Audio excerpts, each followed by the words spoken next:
नमस्कार. कसे आहेत सगळे? मस्त मजेत ना? मजेतच असायला हवं. मी सुकन्या स्वागत करते तुमचं आजच्या एका छानशा व्हिडिओमध्ये. तर आजचा फुल व्हिडिओ आहे ना, तो अक्षय तृतीयावरती स्पेशल असणार आहे. सो शेवटपर्यंत कंटिन्यू करा. काय कामं करते, कशी करते किंवा अजून काय काय करते त्या सगळ्या गोष्टी. त्याच्यासाठी व्हिडिओ नक्की शेवटपर्यंत कंटिन्यू करा आणि आवडलाच तर नक्की लाईक करायला पण विसरू नका. आणि हो, चॅनलवरती आपल्या नवीन असाल तर सबस्क्राईब करायला पण विसरू नका बरं का. तर छान अशी व्हिडिओला सुरुवात झालेली आहे किंवा दिवसाची पण सुरुवात छान झालेली आहे. आज सकाळी मी लवकरच उठले होते. लास्ट व्हिडिओमध्ये तुम्ही बघितलंच असेल की मी सगळी प्रिपरेशन करून ठेवलेली होती, जेणेकरून सकाळी उठलं की आंघोळ करून डायरेक्ट मी स्वयंपाक बनवायला घेईल. तशीच काहीशी सुरुवात झालेली आहे. तर चला आपण थोडंसं अक्षय तृतीयाबद्दल बोलूयात. आमच्या इकडे आकेतीसुद्धा बोलतात आणि आज म्हणजे अक्षय तृतीया म्हणजे 3.5 मुहूर्तांपैकी एक मुहूर्त. ह्या दिवशी कोणतंच शुभ कार्य करायला मुहूर्त बघितलं जात नाही. त्याच प्रकारे असं म्हणतात की आजच्या दिवशी सोनं खरेदी केलेलं चांगलं असतं, म्हणून आम्ही पण घेत होतो प्रत्येक वर्षी काही ना काहीतरी. पण ह्या वर्षी नको म्हटलं, कारण कसं असते प्रत्येक दिवस किंवा प्रत्येक वर्ष हे सगळ्यांसाठी सारखं नसते. सो विचार केला की नेक्स्ट टाईम कधीतरी घेऊयात. पण जशी आम्ही आमच्या संसाराला सुरुवात केली ना, तसं आम्ही थोडंसं का होईना सोनं खरेदी करत होतो. लास्ट इयर मला आठवते की मी छोटी सोन्याची चमकी केली होती. तीच सोन्याची एवढीशी चमकी मला 1000 रुपयाला भेटली होती. पण तो आनंदच काही वेगळा होता. पण ठीक आहे, असू देत. प्रत्येक वर्षी सोनं खरेदी करावं असा काही नियम नाही. आपण सण पण छान साजरा करूयात आणि सगळेजण आनंदात राहूयात असं. तर आज आपण कसं पितृ पंधरवडा असला की पितृ जेवायला घालतो, म्हणजे जे कोण आपल्या घरातलं वारलेलं आहे त्यांचं ताट जेवायला घालतो, तसंच त्याप्रमाणे आकेतीला पण एक ताट जेवण घालायचं असतं. आणि हे मी लास्ट इयरपासून माझं मी करायला लागली आहे. सो काल बघितलं असेल तुम्ही, तो कर वगैरे आणला होता, त्याची पूजा करायची होती. इथं स्वयंपाक रेडी करत होते. असं म्हणतात की 12च्या आतमध्ये त्या माणसांना जेवायला घालायचं असतं, म्हणून माझी तयारी चाललेली होती. आणि एक जबाबदारी असते ह्या गोष्टींची. म्हणजे मी इतकी निवांत रिलॅक्स आहे ना, काय सांगू शकत नाही. मी परवा रात्रभर झोपले नाही. म्हणजे मला 1-2 वाजली मला झोपायला आणि सकाळी तर 6ला मला लगेच जाग पण आली. असं असते, आपल्या अंगावरती एखादी जबाबदारी पडली ना की आपण ती मनापासून निभावत असतो, किंवा त्या गोष्टीची आपल्याला आज असते की काय नाही बाबा, हे आपल्यालाच करायचं आणि एकट्यांनी करायचं, उठलंच पाहिजे, केलंच पाहिजे, अशा बऱ्याच गोष्टी. सो मी ती मला सवय लावून घेतली आहे की आपण पण हे करायचंच म्हणून. तर लास्ट इयर पण केलं होतं फर्स्ट टाईम आणि ह्या वर्षी पण करते आहे. इथं पुरण माझं छानसं शिजलेलं होतं आणि मग त्याच्यानंतरनं पुरण परतायला घेतलं. मी ह्यावेळेस थोडंसं उलटं केलं, म्हणजे डाळ शिजायला घातली, त्याच्यानंतरनं आमटीचा मसाला काढला, नंतरनं भज्याचं पीठ मळून ठेवलं. मी गुळवणी बघितलं असेल तुम्ही, पहिल्यांदा मी गूळ वितळवून घेते. गूळ चांगला वितळल्याच्या नंतरनं मग उकळण्यासाठी ठेवते हे सगळं. त्याच्यानंतरनं मग पुरण परतायला घेतलं आणि कणिक पण भिजवून ठेवलेली होती. म्हणजे आत्ता माझा अर्धा स्वयंपाक सगळा रेडी होता म्हणायला सुद्धा काही हरकत नाही आहे. म्हणजे मी तर विचार केला की मला 10-10:30 तरी वाजतील मी इतक्या लवकर उठून सुद्धा हे करायला, कारण आंघोळ वगैरे करायला अर्धा तास जातो, पूजा करायला अर्धा तास. आणि मी ह्यांना सांगितलं होतं की तुम्ही लवकर उठला, तुम्ही पूजा करून घ्या, तोपर्यंत मी बाकीचं आवरेल. पण काय झालं माहिती आहे का, म्हणजे कुठून एवढी एनर्जी येते, कुठून एवढं आपलं मनात काही गोष्टी येतात आणि सगळे आपण त्या इझिली करायला लागतो. अर्धा स्वयंपाक तर माझा 7:30-7:45लाच पूर्ण झालेला होता. मग नंतरनं मीच ह्यांना म्हटलं की तुम्ही रिलॅक्स उठा, काय उठायची गडबड करू नका, कारण एक दिवस असं झोपायला भेटते, झोपा तुम्ही, माझं मी करून घेईल. इथं पुरण चांगलं परतून झाल्याच्या नंतरनं ना मग मी डाळ म्हणजे जी काही आपली आमटी होती ना ती करायला टाकली. आणि पुरण परतताना मी त्याच्यामध्ये सुंठपूड आणि इलायची पूड भरून टाकली, जेणेकरून त्याचा फ्लेवर खूप छान येईल आणि पुरणपोळी खूप गोड लागेल.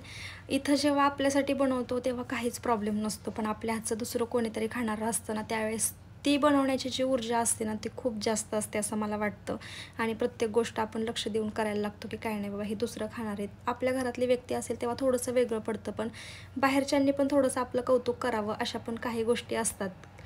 सो इथं आमटी फोडणीला टाकली आणि धनुष झोपला होता. आता इथं थोडंसं उलटं झालं बरं का, म्हणजे आंघोळ वगैरे झाल्याच्या नंतरनं मी अंथरूण वगैरे काढायला घेतलं. पण विषय असा होतो ना की धनुष उशीरपर्यंत झोपतो, त्याला काय लवकर उठायचं नसतं आणि आहे सुट्टी तोपर्यंत मुलांना एन्जॉय करून देणं हे एक माझं मत आहे. की नाही त्यांना बाहेर कुठं खेळायला जायला भेटत ना कुठं सुट्टीला, तर चला आता इथं झोपते, त्याच्या आवडीची गोष्ट करते तर करू देत. आणि तो असं पण 11-12 वाजता उठतो. पण आज थोडंसं लवकर उठवलं होतं, म्हणजे मी 9लाच त्याला उठवलं होतं. माझं बऱ्यापैकी स्वयंपाक आवरलेलाच होता सगळा, फक्त पोळ्या माझ्या लाटायच्या राहिल्या होत्या. आत्ता ह्या टायमिंगला जिथं मी अंथरूण काढायला आले त्यावेळेस त्याला वरती झोपवलं आणि बघा कसा टकामक बघत बसलाय. त्याला ॲक्च्युली माहीत होतं मी तिथे कॅमेरा जोडला आहे म्हणून, पण त्याचं काय काय चाललं होतं ते मला नीट समजतच नव्हतं. आणि मी ही रोजची सवय लावली आहे बरं का, म्हणजे अगदी तो लहान होताना तेव्हापासून जेव्हा तो झोपेतून उठेल ना तेव्हा त्या डोळ्यासमोर मी असते, म्हणजे असतेच. मी त्याला ती सवय लावली आहे आणि त्याच्याने तो खूप जास्त खुश होतो. सॅटर्डे संडे पप्पा घरी असतात तर त्याला असं वाटतं की हे पण घरी आहेत आणि आज तो पप्पा पप्पा करत त्यांच्याच पाठीमागे गेला होता. त्याला वाटलंच होतं की पप्पा घरामध्ये आहेत म्हणून. मुलांना त्या गोष्टींचा सेन्स खूप जास्त असतो असं मला वाटतं. जर आपली आवडती एखादी व्यक्ती इकडून तिकडून जात असेल तर आपल्याला समजतं आली आहे गेली आहे अशा काही. तर मुलांचं पण तसंच असते, त्यांना पण भरपूर सारे सेन्स असतात. त्यांना पण समजतं, त्याला पण समजलं की पप्पा घरामध्येच आहेत. तर उठल्या उठल्या त्यांच्याकडे गेला होता आणि मला असे त्याचं मेकअप करायला खूप जास्त आवडतं. म्हणजे तो किती क्यूट दिसतो ना, म्हणजे सकाळी उठल्यानंतर मी सांगू पण शकत नाही. त्याचं ते निरागस बघणं, त्याचे ते निरागस हातपाय आणि ते तोंडातच बोलणं. मुलांच्यात सकाळी उठल्यानंतर एनर्जी पूर्ण संपून गेलेली असते, त्याला काय बोलावं तेच समजत नाही आणि एकदम हळूहळू सगळ्या गोष्टी बोलत असतो. ते ऐकायला खूप जास्त छान वाटतं. त्याच्याबरोबर थोडीशी मस्ती केली आणि त्याच्यानंतर मग मी म्हटलं तर चला आता देवपूजा करून घेऊयात. वेळ पण होत आलेली होती आणि काय होतं, आधी सगळं आवरून बसायचं आणि त्याच्यानंतर मग शेवटला एवढी गडबड होते ना, ती काय सांगायलाच नको. हे प्रत्येकाच्याच बाबतीत होतं. आधी आपण थोडा वेळ रिलॅक्स राहतो आणि 30-5 मिनटं रिलॅक्स राहून परतचं काम करायला गेलं ना की कुठं वेळ जातो ना ते समजत नाही. त्याच्यामुळे खूप आपली धावपळ होत असते. इथं सगळ्याच देवांना छान अंघोळ घालून घेतली, कलशातलं पाणी बदललं, नारळाला पण अंघोळ घातली आणि त्याच्यानंतर मग मी फुलं अर्पण केली सगळ्या देवांना. मला खूप जास्त शेवंतीची फुलं आवडतात, पण आता शेवंतीची फुलं जास्त भेटत नाही आहेत आणि ते बोलले की खूप महाग पण आहेत आणि त्यांच्याकडे पण अवेलेबल नव्हती. म्हणून मग मी झेंडूचीच फुलं आणली. छोटी छोटी द्या म्हटलं त्यांना, कारण मोठी फुलं घेतली की देवाऱ्यामध्ये ते खूप मोठं दिसतं. छोटी छोटी फुलं घेतलं की छान वाटतं. म्हणून मग इथं सगळ्या देवांना फुलं अर्पण करून घेतली. रांगोळीचा पॅचेस ठेवणार होते, रांगोळी काय काढणार नव्हते आणि खरंच सांगते दाराबाहेर रांगोळी काढायला मला वेळसुद्धा भेटला नाही.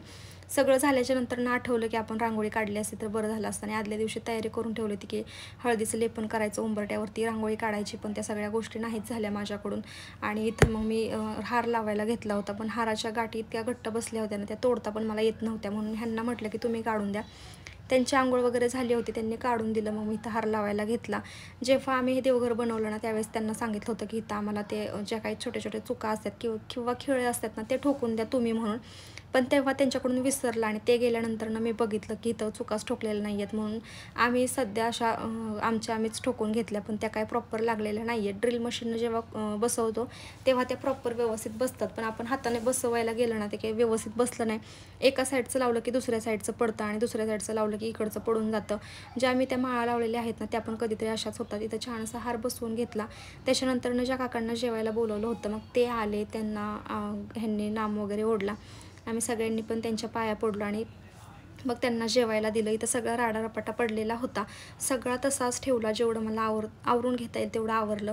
काकांचं जेवण झाल्यानंतर मग आम्ही पण जेवण करायला घेतलं आणि पुरणपोळीचं जेव्हा जेवण होतं ना तेव्हा एवढं पोटगच्च होतं. म्हणजे पहिला काळ असा होता ना की आपल्याला पुरणपोळी भेटायची नाही तर आपल्याला ती गोष्ट खावीशी वाटायची आणि आता ह्या सगळ्या गोष्टी भेटत आहेत, पण थोडंसं खाल्लं तर लगेच पोटगच्च होतं आणि एनर्जी पूर्ण जाते. म्हणजे काय सांगावं आता, सांगायला पण शब्द नाही आहेत. एवढं पुरणपोळी एक खाल्ली पण एवढं पोटगच्च झालं होतं की मला हालचालच नको वाटत होती करायला. पण काय होते, जेव्हा पुरणपोळीचं जेवण असतं ना तेव्हा एवढी सगळी भांडी निघतात, एवढा सगळा पसारा असतो. आमटी, गुळवणी, भाताचं, पोळीचं, परत लिंबू, मीठ, ह्या सगळ्या गोष्टी, पाणी, ते सगळं तिकडं नेलेलं असतं. ते परत आपल्यालाच उचलून आणून ठेवायला लागतं. ह्यांनी हाफ डे घेतला होता, सो मग ते जेवण करून ऑफिसला गेले आणि मग हे सगळं मला आवरायला लागलं.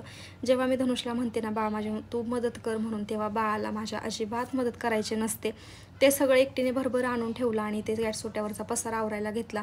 पुरणपोळीचं जे सारण होतं ना ते मी डायरेक्टली डब्यामध्येच काढून ठेवलं होतं. म्हटलं डबल भांडी भरवायला नकोत. मग त्याच्यामध्येच कणिक ठेवली आणि मग ते फ्रीजमध्ये ठेवून द्यायचं होतं. ह्यातल्या बऱ्याचशा वस्तू फ्रीजमध्ये ठेवून द्यायच्या होत्या. आता संध्याकाळी तर हे बाहेर जाणार होते जेवण करण्यासाठी, घरी नव्हतेच. त्याच्यामुळे संध्याकाळी आमच्यासाठी काय करायचं नव्हतं, फक्त धनुसाठी चपाती बनवायची होती आणि सकाळी पुरणपोळी खाल्ली की संध्याकाळी खायचं एवढं काय मन होत नाही. म्हणून म्हटलं आमटी, गुळवणी जे काही शिल्लक राहिले ना ते मी सगळं फ्रीजमध्ये ठेवून दिलं, कारण ते संध्याकाळी पण काढायचं नव्हतं, कारण मित्र काय खाणार नव्हते. म्हणून मग ते सगळं फ्रीजमध्ये ठेवायला घेतलं आणि जो काय वरचा पसारा आहे ना तो आवरायला घेतला. आणि एक आहे, जेव्हा आपण पुरणपोळी खातो ना तेव्हा पाणी आपण जास्त पित राहतो आणि माझं बी तेच झालं होतं. नुसतं पाणी प्यावंसं वाटत होतं. दिवसभर मी नुसतं पाणीच पिले, त्याच्यामुळे मला संध्याकाळच्या जेवणाची पण इच्छा अजिबात झाली नाही. आता आपला हात आहे, शेवटी इकडे तिकडे जाणारच, त्याला काय गप्प बसू वाटत नाही. तर ज्या काही भरण्या मोकळ्या झाल्या होत्या ना भरण्या, तर त्या घासायला घेतल्या आणि किचन ओट्यावरचं पण सगळं भरभर आवरून घेतलं. जे काय फ्रीजमध्ये ठेवायचं आहे ते सुद्धा ठेवून दिलं. तर तुम्ही कशी केली अक्षय तृतीया सेलिब्रेट मला नक्की कमेंटमधून सांगा बरं का. तुमची पण अशीच धावपळ होते का, तुम्ही पण ह्या सगळ्या गोष्टी करता का. आणि एक सांगते तुम्हाला, एक व्हिडिओ माझ्याकडून स्किप झाला, जो पूजा केली होती ना, कर वगैरे पुजला होता, नैवेद्य ठेवला होता, तो माझ्याकडून खरंच व्हिडिओ स्किप झाला. आणि म्हणजे ती पूजा उचलल्यानंतर कळलं मला की अरे यार ह्याचा व्हिडिओ आपण काढलाच नाही म्हणून. पण म्हटलं इट्स ओके, असू देत, नेक्स्ट टाईम नेक्स्ट इयर दाखवेन मी तुम्हाला. किंवा माझा आधीचा पण व्हिडिओ आहे एक लास्ट इयरचा शॉर्ट व्हिडिओ, तो पण तुम्ही बघू शकता. इथे आमटी वगैरे दुसऱ्या टोपामध्ये काढून ठेवले आणि गॅस ओट्यावरचं पण सगळं काढून घेतलं, जे की मला घासायचं होतं. आता संध्याकाळसाठी सगळं निवांत होतं, त्याच्यामुळे भांडी किती पण निघली असते तर मी घासणारच होते, कंटाळा करणार नव्हते. दुपारचं एवढं गरम पाणी येतं ना, त्याच्यामध्ये भांडी अशी तिखट असतात, एवढी हातांची आग उडते. पण मला तशीच भांडी ठेवून बसायचं म्हटलं की नको वाटतं. मी किती जरी गरम पाणी असेल ना तर त्यातच मग घासत बसते, कारण मेन एंट्रीलाच किचन आहे. सो कसं तरी वाटतं कोण आलं अचानक तर. आणि इथं सगळा पसारा पडला आहे, तो सगळा मी आवरून घेते आणि आजचा व्हिडिओसुद्धा इथंच थांबवते. आवडला असेल तुम्हाला तर नक्की लाईक करा. चॅनलवरती नवीन असाल तर सबस्क्राईब करायला पण विसरू नका. भेटूयात उद्याच्या व्हिडिओमध्ये. Bye bye.